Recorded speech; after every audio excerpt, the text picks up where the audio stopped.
Hey everyone, this is Chris and you're watching One Cross Video.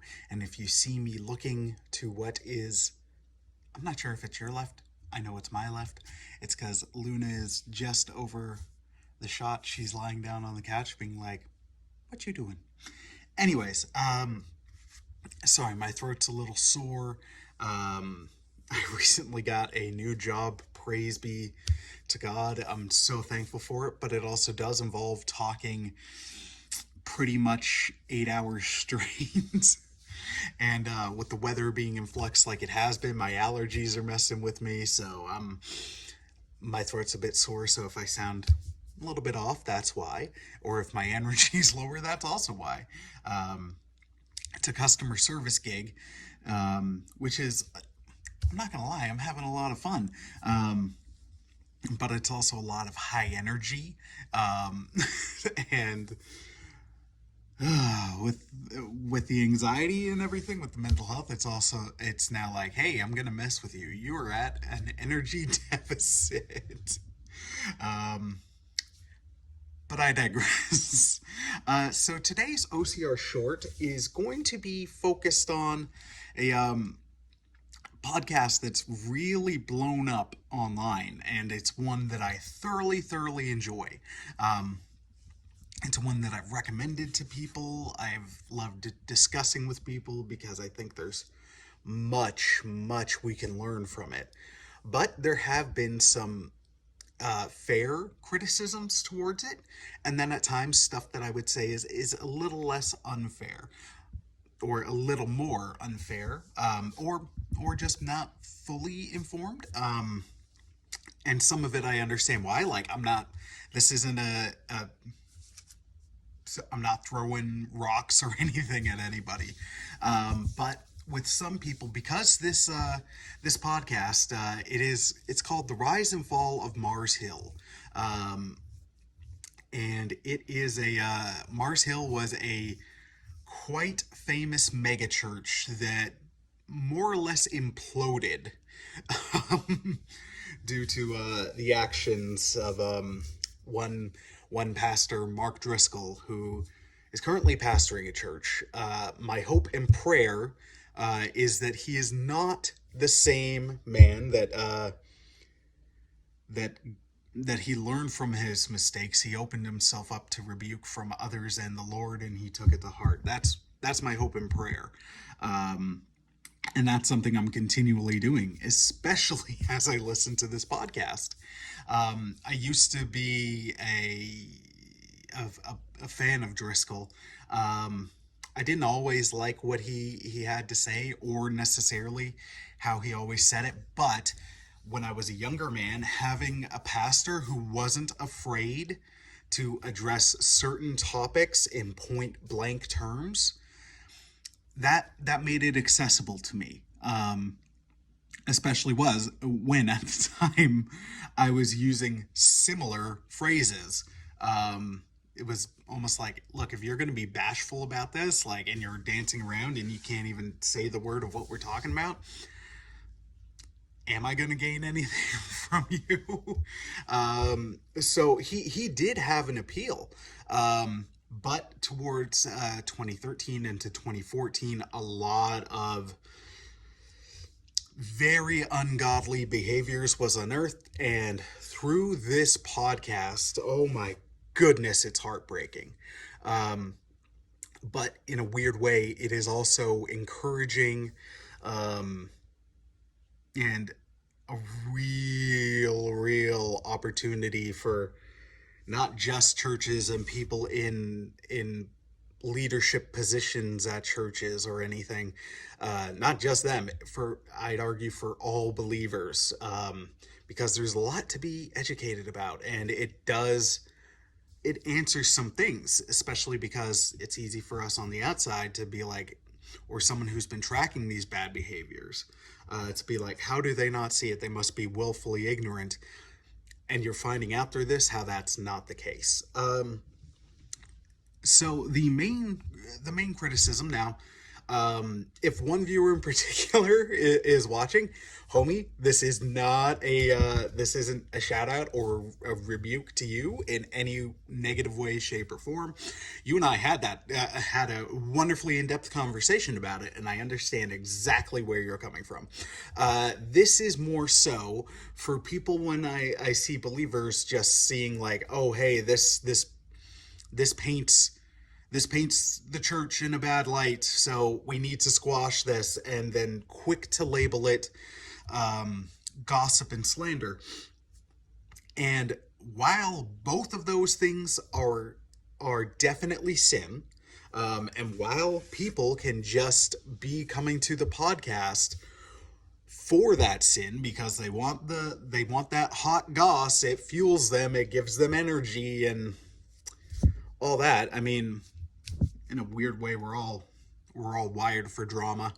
And if you examine your heart as you're listening to this, and that's at all the reason you're going to it, or or it's making you want to do those things, podcast isn't for you. So I'd say examine your heart as you're listening to this. If you're a believer, that should not be the reason you're going to it. Go to it with an open heart, an open mind, and definitely ask the Lord to be with you during it, because you will go through the wave of emotions. And where I'll point how I feel about this podcast in particular is Ephesians 4:29 says, "Let no corrupting talk come out of your mouths, but only such as good for building up as fits the occasion, that it may give grace to those who hear." And I think this verse applies big time to the Rise and Fall of Mars Hill podcast. Now, some could argue like, oh, it's corrupting talk because it's about particular people and their behaviors. But it's not the intent of just being like, let's list off all Driscoll's flaws. Let's list off all these things and just put it out there. Because, I mean, you could do that in 5 minutes. It's super easy. Unfortunately, it's super easy to do that with this dude. His rap sheet is not good. But this podcast is investigating and going into the people who were theirs experiences. And that's where I think it is good for building up, because there is a lot the church and the body of the church, the believers, so we could say the corporate church and and the people church, I don't know. I hope you get what I'm saying. There's a lot to be learned from this. I mentioned earlier, like, how could people not see? There were people involved who had been serving faithfully at Mars Hill for years, that their only direct experiences with Driscoll were the good ones, because as you hear these podcasts, you hear examples and evidences and experiences where he was walking with the Lord and he was living out his faith in a very, very positive way. But that blinded people who were there to the faults. Now, I'm not throwing that out in an ignorant way, but to me, it's quite simple. When you're only experiencing the good side, it's almost like you can't believe the bad side. You can't fathom it, because the only experience you've had was this great one. So it's challenging. You don't know it's a weird analogy, but I'm going to go with it's the frog in the boiling pot, apparently. I have no idea how anybody figured that out, that a frog doesn't notice that it's in a boiling pot because the temperature slowly rises. I have no idea, but apparently that's the case.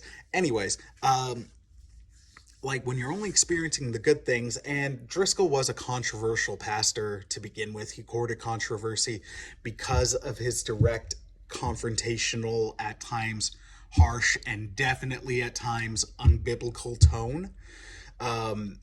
It became easy for people to push it aside, being like, okay, no, this is just This is just people like fixating on stuff who are lacking the context, who weren't there, blah blah blah. Um, so they're not seeing it.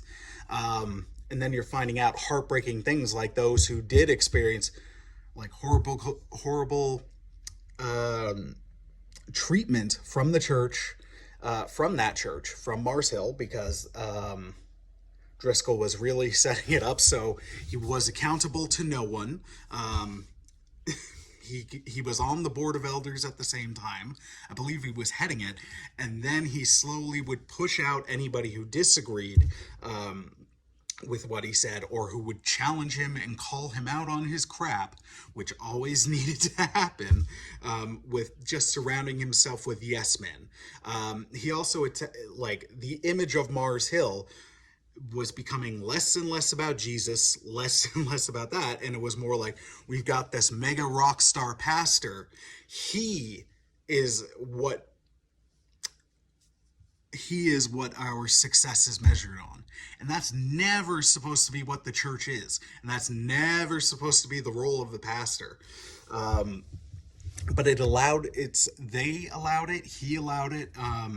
He was going in headlong. A lot of people had a lot of concerns about him. Like, there's earlier in his vocational career and life, a lot of people were like, okay, there's some good theology behind him, but he does not have the experience and he should not be going into the position that he's in. But things were allowed to happen because they're weighing the pros against the cons, and they're not following through, not seeing how bad the cons are going to get. So like I said, there's a lot to learn from this, and you can learn so much why people deconstruct their faith or why they walk away after having this horrible experience with a church and with its people. Like, I'm talking when staff at the church were leaving, they'd excommunicate them, and that in very unbiblical ways, like, and threaten like you have to sign a non-disclosure agreement, which you're not allowed to say anything, and if you don't, we're going to make sure you don't get your severance, and we're going to make sure you're blackballed. One guy was leaving the church because he was aware of where it was at and what it was going to become even further, and he's like, I'm done.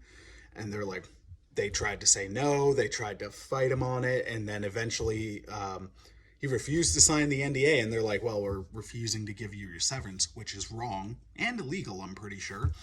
And thankfully, a church community around him supported him and his family for the next year. But it was also at the point where it was all about Mars Hill. It's got to be Mars Hill at every corner in Seattle. It's got to be a Mars Hill. It's got to be like a Starbucks, and that's not a church model. If you're wanting a church at every corner, I understand that. It doesn't have to be yours, and it doesn't have to be all about you, and that's where it was. And there's so many controversies that I do not have the time to get into.